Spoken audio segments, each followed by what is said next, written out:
Today on Mother Mayhem. How do you, daughters of narcissistic or emotionally limited moms, handle the big feelings your kids bring to you when you were never allowed to have big feelings yourselves while growing up?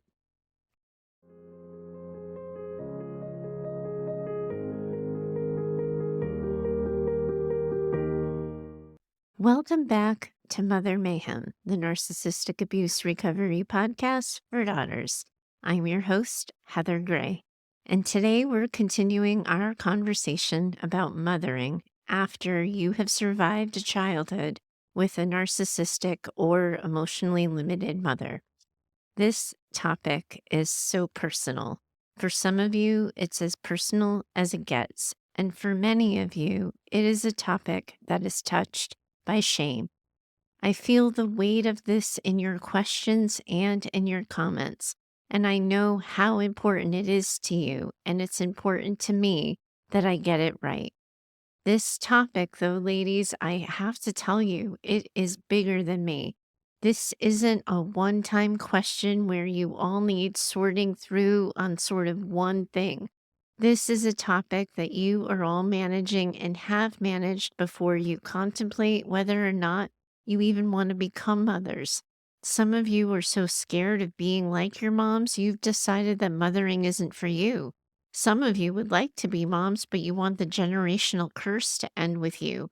Others of you have chosen motherhood and you live in fear from the moment before your child is or was even conceived that you aren't capable of the task that's before you, that you're somehow broken or damaged, or that you will damage your kids as a result of how you were raised. Some of you, these worries and fears, well, they haunt you and they're at the top of your mind. For others of you, they linger more in the background and they rear their ugly heads when you lose your patience, when you don't know what to do, or when you're so fucking tired you can't even see straight. And still, for some of you, parenting your own children is what's actually healed you from your own trauma. This is a big, big topic, and I can't cover all of it in just 2 episodes. That is why I'm so grateful we have Tuesday group. We've had a few sessions now, and this is exactly the kind of thing we can dive into in a really powerful way. After listening to this week's episode, if you're feeling the need for some support, validation, or advice, please do consider this your open invitation to join us. We'll be meeting for at least the next 5 weeks, and if the interest continues, I'll keep it going. It's a drop-in group that welcomes you just as you are, wherever you are on your journey, whether you want to be heard or helped or just not feel so alone. I hope you'll consider joining us. You can find the link to sign up in today's show notes. Now, on to this week's questions. Now, last week you all met Tara, and you heard me walk through the ways surviving narcissistic abuse can impact your own ability to mother. It affects how you experience things, how you connect with your kids, and how you make decisions. Please, if this is a relevant topic for you right now, and if mothering after narcissistic abuse is a current struggle for you in the moment, I urge you to listen to last week's episode first. Do it before diving into this one, as the foundational parts of the conversation I want to have with you today are really important. And I'll be speaking with you today with the understanding that you've already listened to last week's episode for context. Okay. So let's dive in and let's get going. First question. I have named you Grace. I've named you this because you need to hear the word grace as much as possible so you can feel as much grace for yourself as possible, and so you can show your daughter as much grace as possible as you all work to get on the other side of a really hard time. Heather. I can't think of a time when raising my 12-year-old daughter just felt easy, joyful, or straightforward. I've always been riddled with self-doubt. How was I to know how to offer something like unconditional love to my daughter when I've never experienced such a thing for myself? However, from the moment my daughter was born, That's the only feeling I've ever known for her. Unconditional love. Yeah, I've been an incredibly anxious parent. I have hovered, I've helicoptered. I'm the parent who over emails the teachers, and I'm the parent who calls the parents of my daughter's childhood friends and asks intrusive questions before I deem it's okay for her to be there. I have been so scared, and I've never quite trusted myself to know how much attention was the right amount of attention to give, and how much caring was the right amount of caring to give, and what level of involvement made me a good parent versus a parent who has gone entirely off the rails. Oh, Lord, Heather, typing this, I can see I'm off the rails. My daughter, she's a good girl. She's feisty, independent, and way more of a daredevil than I could ever be. We end up in tension because of my protectiveness, but we talk about it and I think we have good communication about it. I also see a therapist who helps me communicate with her. I can be a lot, but I'm working on it. At the start of the summer, my daughter started gymnastics camp. She's been going to the same place for lessons since she was a little. We all know everyone. The camp sent her home early as a reprimand for not being a good peer. It turns out one of the younger girls in a different class than her had been getting teased and ostracized by a group of mean girls at camp. My daughter, they were clear, wasn't a mean girl, but she knew this was going on and didn't say anything, and camp leadership wanted to teach her a lesson about community responsibility. Honestly, Heather, I can't even tell you if I agree with the camp's decision, but what I can tell you is that getting that call, I was so embarrassed. It felt like it was me getting the reprimand, like all of my fears were suddenly coming true, that I was being found out, and now everyone knows I have no business raising a little girl. When I got my daughter home, I sent her to her room and told her to stay there. She was crying, feeling awful, apologizing, and I didn't even look at her. I just sent her to her room, told her she was a disappointment and I couldn't look at her, and I needed to calm down. All I remember is that I was cold, heartless, unfeeling. That little girl never messed up like this before, Heather.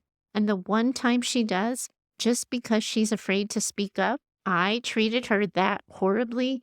She begged me to look at her, Heather. She begged me to talk to her, and I was just silent. I did go up and talk to her that same night, and we did have a lesson about how next time she doesn't know what to do, she can ask me, and I will help her make a good decision. And we did make amends. But in the conversation, she just asked me, Mama, do you still love me now that I messed up? Of course, I hugged her tight, apologized endlessly for making her doubt that for a second, and told her that she gets to make mistakes and learn from them. But Heather, ever since, I'm afraid to discipline her or set limits with her about anything. I keep thinking that I became my mother when disciplining her and that I can't be trusted. How do moms with moms like ours do this? How do we love, set limits, and raise kids without whomping our kids with our own trauma? Help. Woo. Okay, grace, grace, grace, grace, grace. What a burden you are carrying. I'm trying to think of how I can help you put it down for a second, and I am reminded of a really powerful moment I had with a client a million moons ago. She was telling me how her husband was diagnosed with OCD, and they were in couples counseling, learning ways of managing it, and they latched onto the phrase, trust my lens. So when he was spiraling out and getting riddled with anxiety, she could say to him, trust my lens. And that was a cue to him that he was spiraling, that anxious brain was taking over, and he needed to trust her lens. So, Grace, let's you and I just borrow that phrase for a moment together. I need you to trust my lens, because right now, sister, you are in the middle of a shame spiral. Trauma brain is all over this interaction. You can see it now, and I can tell. The gymnastics staff called, you felt shame, and in that shame, trauma brain got ignited. You were swept up in a storm of fight, flight, or freeze, and your daughter got caught in the crossfire. Whew, I feel this one. I have messed up with kids too, and I have felt the weight of the burden of that. And I am going to do you a favor here, and I'm not even going to tell you that you didn't mess up. because it is clear to me that you feel strongly that you went left or right of your center. And your values, Grace, yep, okay, you messed up. You got caught in a trauma brainstorm and you bungled an important moment with your kid. And if you really wanted to, we could zoom in your lens on that and look at that interaction in excruciating detail. And we together could find every single coulda, shoulda, woulda, and we know we would find them.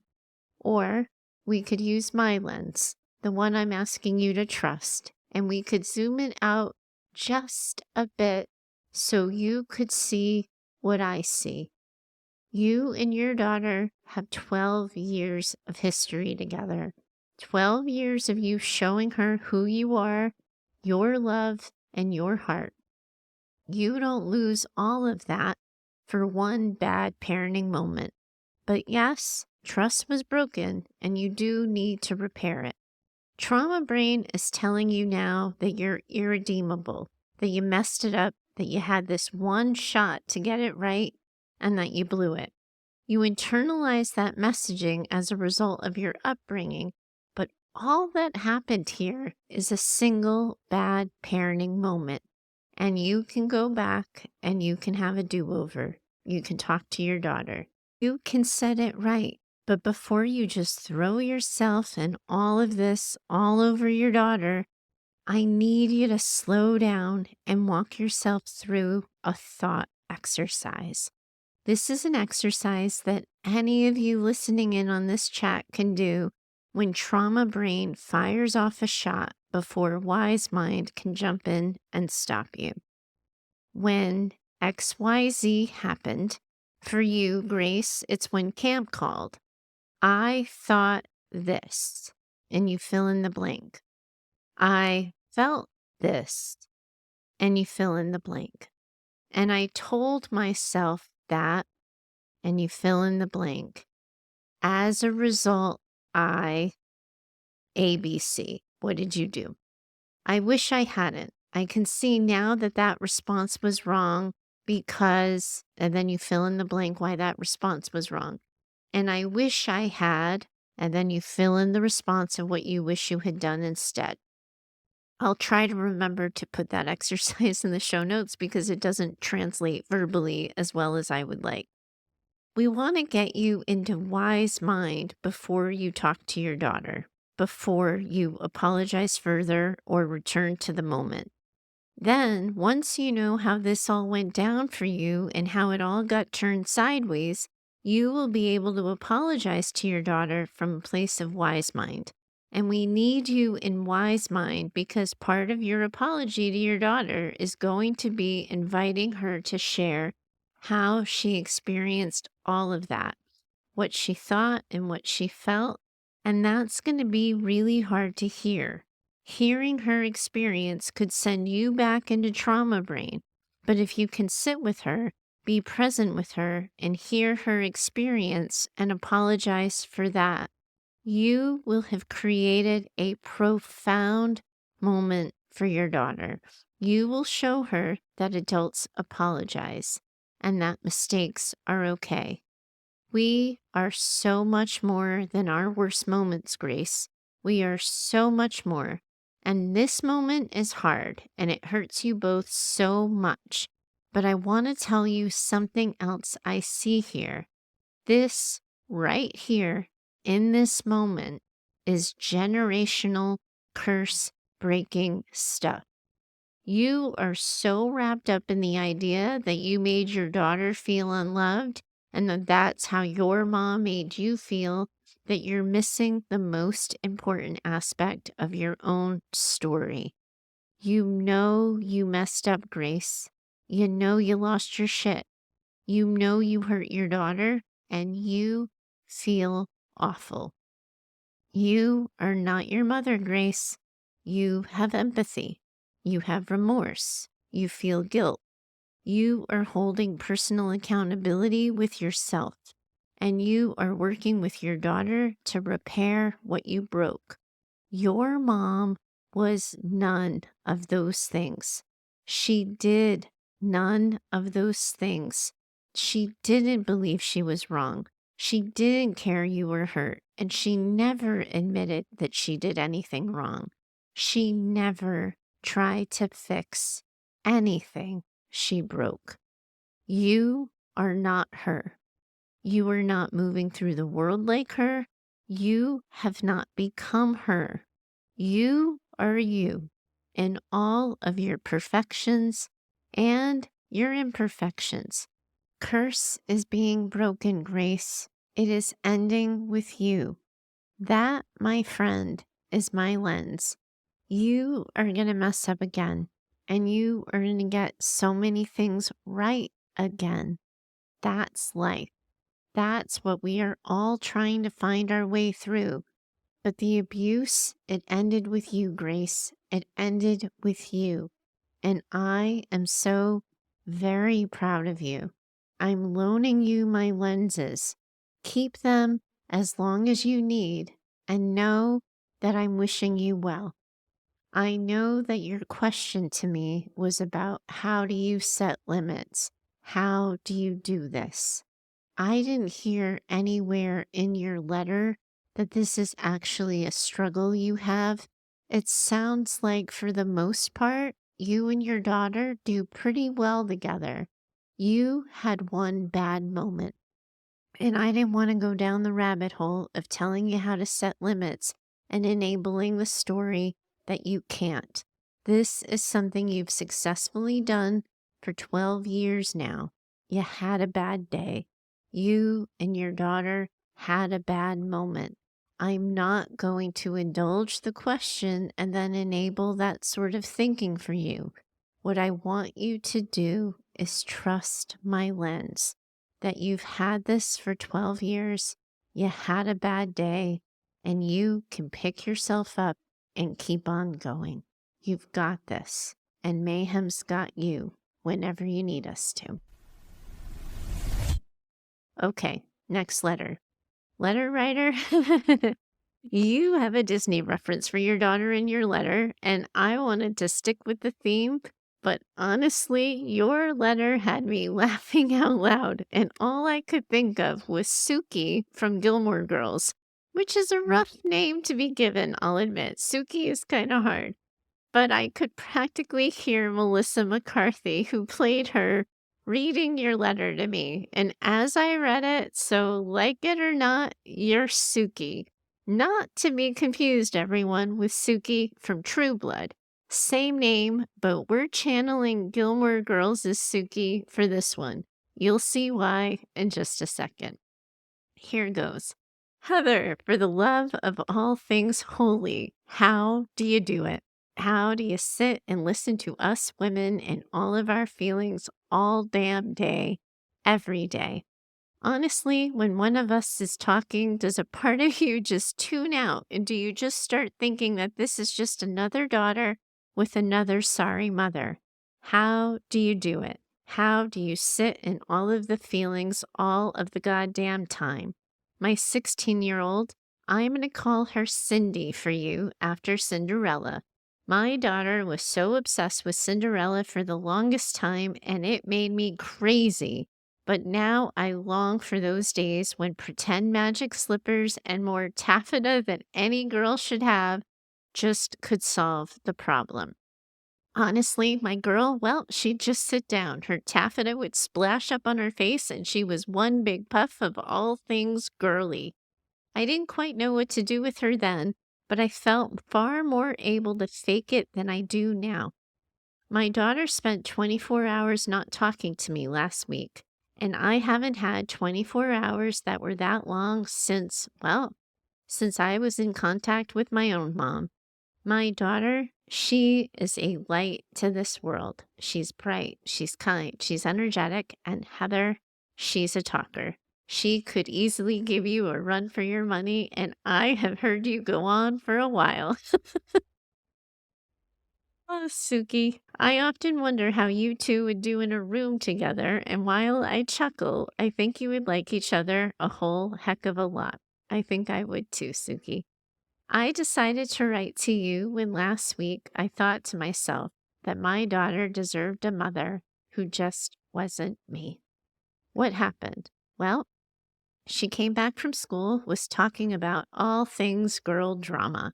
Who was talking to who wasn't talking to who, and how hard it was to be everyone's friend.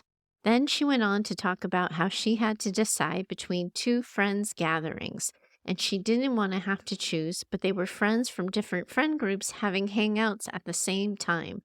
That's all I know because right around then I tuned out and I stopped listening. Wherever I went, I still can't tell you, but when I looked up, my daughter wasn't even in the kitchen.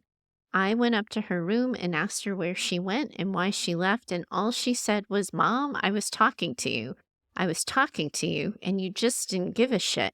My problems don't matter. Fine, whatever, but I was talking and you weren't listening, so I stopped talking and I came up here." Immediately apologized, obviously, and she said, "It's fine, Mom, you never really listen." That's when she started crying, asked me to leave the room, and it took a whole day for her to come back around. We worked it out, but Heather, this shit is hard. She's right. I don't really listen. I do tune out. I can barely hold all of my feelings and hers. Well, they just overwhelm me. I don't know what to do with them. I don't know what to say, how to help. I always struggle with big displays of emotion. I never know what's being asked of me. My daughter and I used to be able to joke about this, and we have even talked about how I struggle because when I was growing up, my family didn't do feelings. I was raised by a lawyer mother and a neurosurgeon father. They were a powerhouse couple who only knew how to connect based on achievement. And if I wasn't performing, they simply didn't acknowledge me. Feelings just didn't count in their world. I wasn't my class's valedictorian, so they didn't come to my high school graduation. Both of my parents felt it beneath them and wondered why I still wanted to go to celebrate something that was just so common and average. Lucky for you, I don't need you to unpack all of this. I've done a lot of therapy on this, and I know all of these hard times I have are because of my parents and my upbringing. I just don't always know what to do about it. I just have a hard time with all of my daughter's really big feelings. I feel inept, hopeless, clueless, and I am always, always, always waiting for the real mother to show up. Honestly, I have no idea how I've made it this far. What's the secret?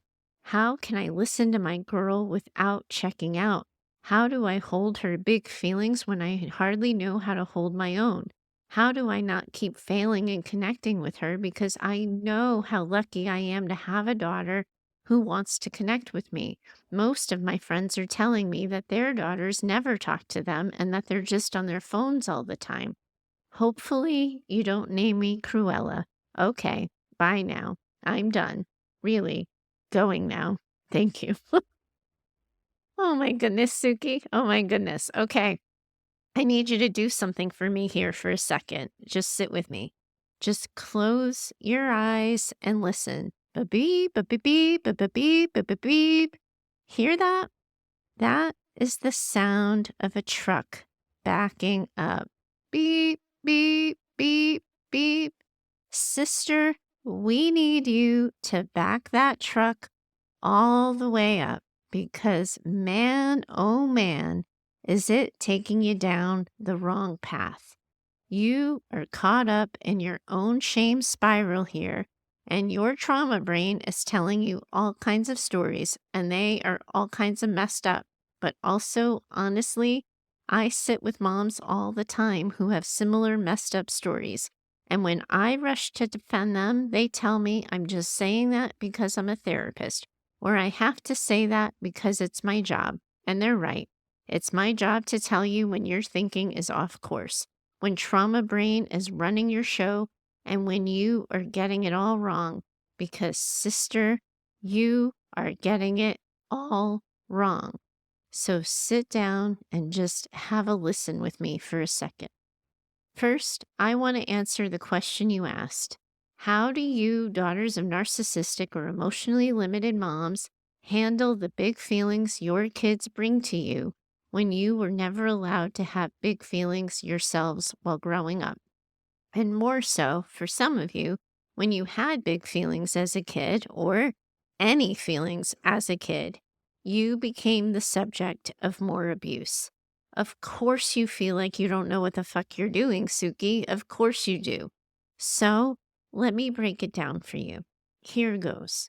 When you all were growing up, your feelings weren't just dismissed, they were dangerous. Expressing sadness, anger, or fear might have led to more abuse or being made to feel guilty for having those feelings at all. Because of this, you all learn to shut down your emotions as a form of self protection. Now, as mothers yourselves, your child's big emotions might feel overwhelming or even triggering because they bring up all of those old wounds. And that makes so much sense to me. When your child has a meltdown or expresses really strong emotions, it of course is going to stir up the fear or anxiety that you used to feel as a child. And of course, it's going to make it hard for you to know how to respond. This can be so hard because you likely have not been taught how to safely experience or process emotions yourselves. So, when your child brings you their big feelings, it's as if you're being asked to navigate an emotional landscape and you haven't been given the map. It's common to feel that mix of frustration, helplessness, or even guilt because your instincts might push you to either shut down the feelings or to overreact to them. But it is possible to learn this and to get better at it. First things first, and I know I sound like a broken record here, but you have to stop and take a deep breath in those moments when your kids' feelings are setting you off. Don't blame yourselves for being set off. Don't create a story with yourself for being set off. And don't shame yourselves for reacting to those really big feelings. You are having a reaction to a big feeling. So take a deep breath. Take 2 big, deep breaths if you have to. Take 3. Whatever you need to do to calm down and not choose fight, flight, freeze, or fawn reaction, choose that. And it is more than okay to tell your kid in the moment that you are taking a minute because you don't want to respond reactively. Give yourself the grace of that minute to take the beat. Remember, you don't have to understand your kids' feelings in order to be able to validate them. You can be overwhelmed by your kids' feelings and still have a response to them. You don't have to be the most perfect version of yourself as a mother before you even say something. Try acknowledging your kids' emotions without making assumptions or stories about them. Saying something like, I see that you're feeling a lot right now, helps your little one feel heard and understood, which I know is something you might not have experienced as a child. You can ask questions like, would you like to tell me more about that or more about what you've been thinking or feeling? Another question I really like to use with the older kids is, what would you like me to know about what it is you're thinking or feeling? And just like you hear me ask on the show, you can ask something like, how does it feel in your body with all of that going on for you? Questions like that will help you separate your reactions to your child from your child's reactions to their situation. If you're able to notice that anxiety or that nervousness for yourself, that you are feeling it in your own body, you can then remind yourself, my kid feels big feelings, and that's okay. All I need to do is listen and be present. It's okay in moments like this to do what I do with all of you all the time. Take a deep breath with your kid. It's okay to say, I love you, I care about you, and I just want to get this right. So let's just take a second to take a deep breath together. Let's see if we can settle our bellies before we problem solve.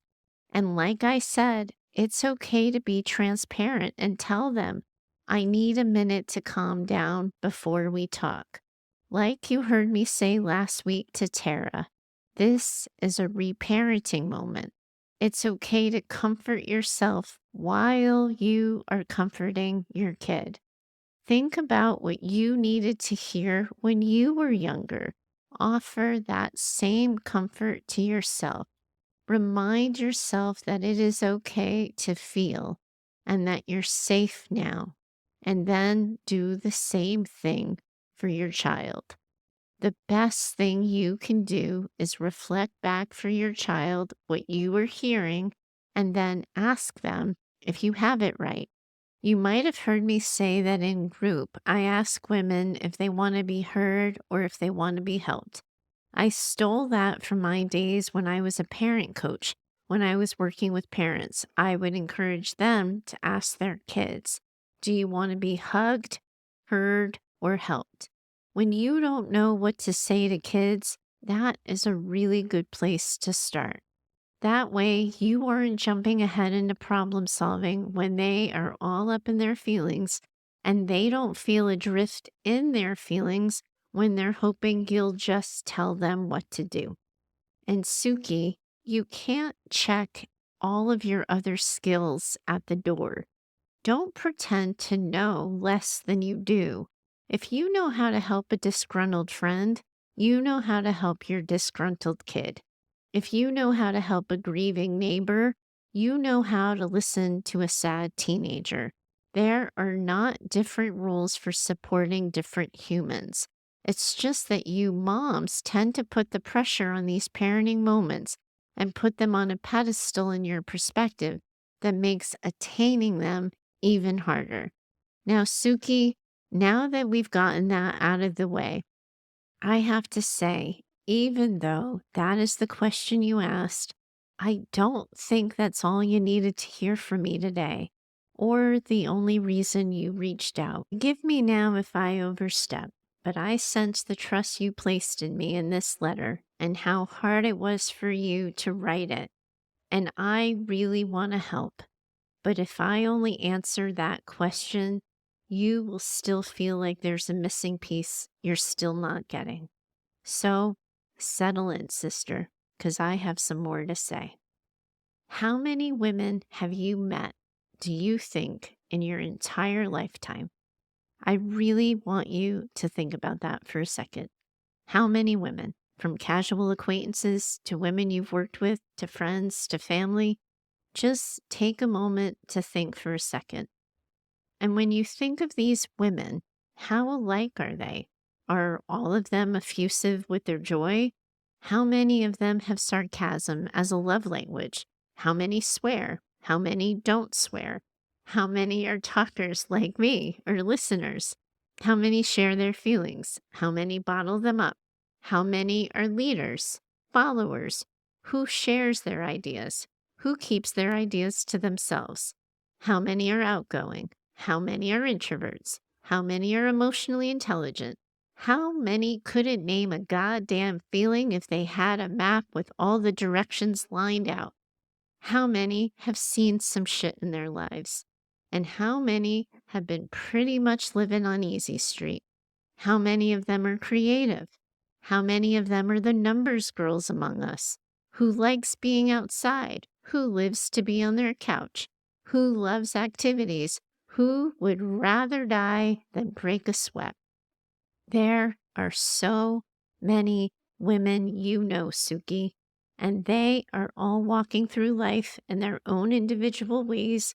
And just as there are so many different kinds of women, there are so many different kinds of mothers. There is no one kind, no one way to be, but it is my observational experience that when moms think that they have really fucked it up, They compare themselves to this ever elusive mother who bakes the chocolate chip cookies, who sits with their kids at the table, who has endless patience, who listens to them talk and then gives the absolute best advice, but never gives too much advice. They always know when not to overdo it. Suki, that just isn't how any of this works. But you daughters of emotionally limited parents have this one image you live up to. And when you fail to live up to that image, you think you're failures. Or when you imagine that image and you don't think you could do it, you tell yourselves that you were incapable. It's that incapability story that is tearing the shit out of you right now. You think you're incapable, so you're acting incapable. And then you're creating this whole entire self-fulfilling prophecy by being incapable. Trauma brain is taking over and you're freezing. And you're so afraid of fucking it up that you're freezing and you're doing nothing. Am I a fan of you tuning out and not listening to your kid? Of course I'm not. Does it happen? Of course it does. I once fell asleep in a therapy session when I was the therapist. True story, shit happens, but you are screwing yourself here. In the history of your life, have you ever given advice? Have you ever had the answer to a question? Have you ever seen someone in struggle and just helped them? Of course you have, and you didn't think anything of it because you weren't thinking anything of it. You were capable. But here you're thinking all about it, and it is rendering you incapable. You are thinking of all the things you can't do. You can't talk forever. You can't listen endlessly. You can't take the turmoil of a teenager seriously. You can't hold really big feelings. The list goes on. Well, Suki, what can you do? Can you listen to the words your daughter's telling you and reflect them back for her and ask her if you have them right? Can you be curious about what she's sharing and ask questions or even follow-up questions? Can you reflect for her the ways that she responds that you have a whole lot of respect for? Can you ask her where it hurts? Can you help her hurt less? Of course you can, Suki. Of course you can. First, though, you have got to change this story. The story that tells you that you aren't that kind of mom, whatever kind of mom you think you aren't. I am not sure what kind of mom you think that is, but what kind of mom are you, Suki? Myself, I'm not a holding space kind of therapist, and that tends to be a leading requirement for therapists. I can hardly name a single trauma theorist when it comes to trauma work. I know some of the big names, but before retaking my clinical exam at the end of 2022, I had to look everyone up, and I discovered some new theorists and new paradigms I had never heard of. I studied them enough to pass the test, and now I can't tell you who any of them are. Therapists aren't technically supposed to tell you what to do.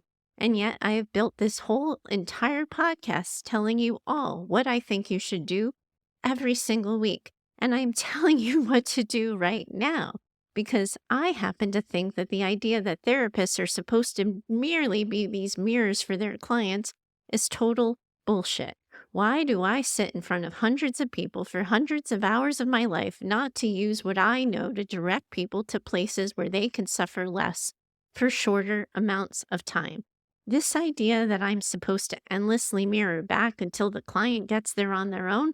Nope. Suki, that's not for me. I don't believe in clients having to suffer that long, and sometimes they will never, ever, ever get out of trauma brain if I don't point out the wiser mind perspective. I know I've lost some clients to that, and I have been ostracized by some therapists because of that too. But at the end of the day, I am the kind of therapist I want to be, and I can stand on it. Scary for you as a mom to unapologetically own and say and name what kind of mother you are and what kind of mother you hope to be. because it's your kid and you fear a fuck up on your part is going to lead to this ruptured relationship, like the ruptured one you all have with your mothers. This isn't that. That isn't how generational trauma happens. This isn't that.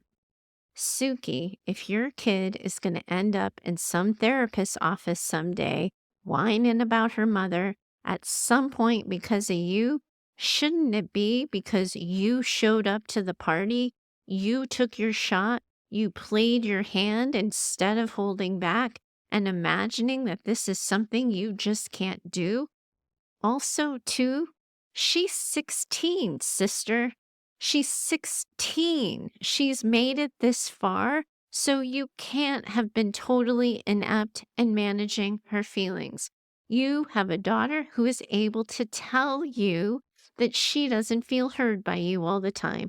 And I know that hurts, and I know you're disappointed in yourself, but pay attention. Pay attention. Tune your lens, look in a different direction. You have raised a daughter who you can have this conversation with, who can offer this feedback to you, who can tell you how she feels, and she only went one fucking day without talking to you. One day. I have had kids stop talking to me for weeks because they didn't like something I had to say or they didn't like a decision I made. I happen to love that your kid said this to you, Suki. I love it. How many of you daughters ever had that kind of safety in your lives? How many of you could just tell your moms that you weren't feeling heard, that you weren't feeling listened to? What the heck would have happened to any of you if you had spoken up like that? Your daughter told you that you hurt her feelings. You listened to her. You didn't make excuses and you apologized. What a gift you gave her, Suki. What an incredible gift. You believed her. You are doing all right. Your kid is doing all right. But Suki, you have got to decide what kind of mother you want to be. You have to decide what kind of relationship you want to have with your daughter, and you have to own it. Because by thinking you can't, by assuming that something is broken in you, you, my friend, are giving up your power. You're playing small and you're failing to show up for a relationship with your kid. You have her, Suki. You have her. You are in relationship with your daughter. You're already doing it. Maybe in a hodgepodge kind of way. Maybe it feels like you're flying by the seat of your pants, but get clear on what is working for you and what isn't. Figure out what you need to change and get clear on who you want to be with her. And then get to being that version of yourself with her. Go and be her. You know so much more than you think, and you have instincts, and you are getting so much more right than you think you are. Have you, by any chance, first now I'm calling you Suki, and now I'm asking you about Marvelous Miss Maisel. Have you ever seen that show? I probably could have called you Susie from that show. She's a little bit sassy too, and she has a saying, tits up. Yep, I said that. Now, that is something, admittedly, I don't usually say to clients. That's actually not the kind of therapist I am.